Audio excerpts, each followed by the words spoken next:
Welcome back दोस्तों। बहुत दिनों के बाद फिर मैं अपने चैनल पे पुनः वापस आया हूँ और ये ज़रूरी भी था कि मतलब लॉन्ग टाइम से वीडियो वहाँ पे नहीं जा रहा था, तो मैं सोचता हूँ कोई मेजर सी टॉपिक को लेकर के उठाऊँ और आप सबों के बीच रखूँ।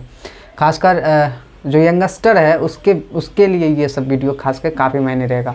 अभी जंतर मंतर जो आंदोलन चल रहा है, आंदोलन नहीं बल्कि महा आंदोलन का रूप ले चुका है। सबको मालूम ही होगा इस मुद्दे को लेकर के। दिल्ली में भी, दिल्ली से लेकर के राजस्थान देहरादून तक सिर्फ यंगस्टर का, छात्रों का उबाला काफ़ी तेज़ हो चुका है और उसका जो मुख्य वजह है वो है पेपर लीक। आप रिसेंटली देख सकते हैं नीट का जो पेपर लीक हुआ है, यूपीएससी का पेपर लीक हुआ है और जो हमारी जो मतलब कम्पिटिटिव एग्ज़ाम्स है वो सेलिंग हो रहा है। ना कि आप मेरिट पे किसी को रिजल्ट दे रहा है, ना कोई एग्ज़ाम पे रिजल्ट दे रहा है, बल्कि हमारी जो मेरिट लिस्ट है उसको सेल किया जा रहा है गवर्नमेंट के द्वारा।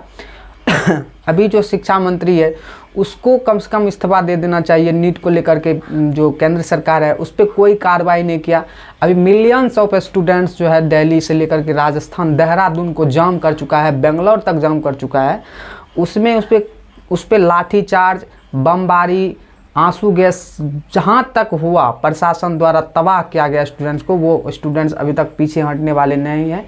21 जून रिसेंटली मैं 2 दिन के बाद दे रहा हूँ, परसों ये काफ़ी भयावह घटना हुई है हम लोगों के साथ। खास कर कहा जाए, हम लोग एक कम्पिटिटिव एग्ज़ाम्स का स्टूडेंट भी रह चुके हैं और उसमें हम लोग पार्टिसिपेट नहीं हो पाए, बल्कि हमारे यहाँ से काफ़ी स्टूडेंट्स गए हुए हैं। फाइनेंशियली जो मजबूत था वो सभी गए हुए हैं।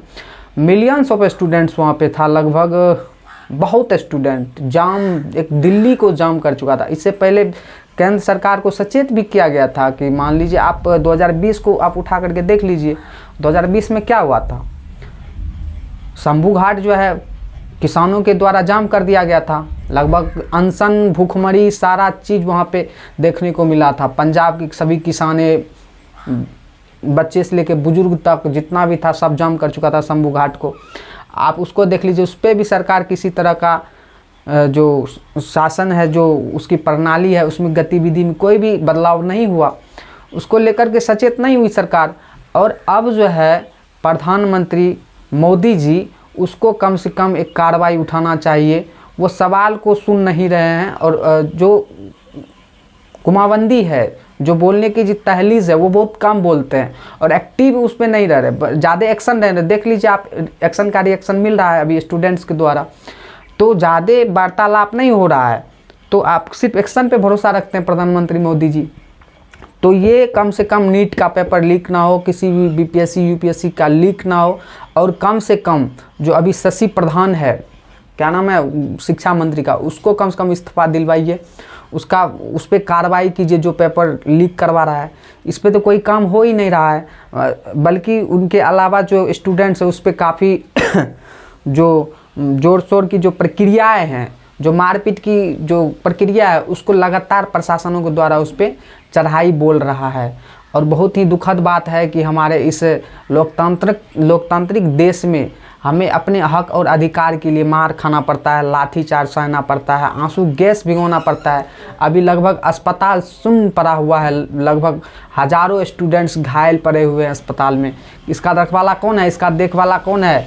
अभी केंद्र से किसी भी प्रकार का हेल्प नहीं मिल रहा है, बल्कि बहुत ऐसे स्टूडेंट्स जो अपना जान भी गंवा चुके हैं। इसका जिम्मेवार कौन है? केंद्र सरकार है। और लगभग जो भी एग्ज़ाम्स है उस पर किसी भी तरह का जो फॉल्ट हो, एजुकेशन सिस्टम को बर्बाद करके रख दिया है इस समय। हमारे लिए तो बहुत ही दुखद खबर है। और हो सके तो मैं स्टूडेंट्स को भी एडवाइस करना चाहूँगा कि जितना हो सके आप दिल्ली के लिए प्रदान कीजिए, दिल्ली के दरवाज़ा को खटखटाइए अपने हक और अधिकार के लिए। अम्बेडकर जी की जो दिए हुए स्टेटमेंट है उसको आप फॉलो कीजिए और अपने हक अधिकार के लिए लड़ना और मिट जाना ही मानवता होगा। बहुत बहुत धन्यवाद आपका। जय हिंद।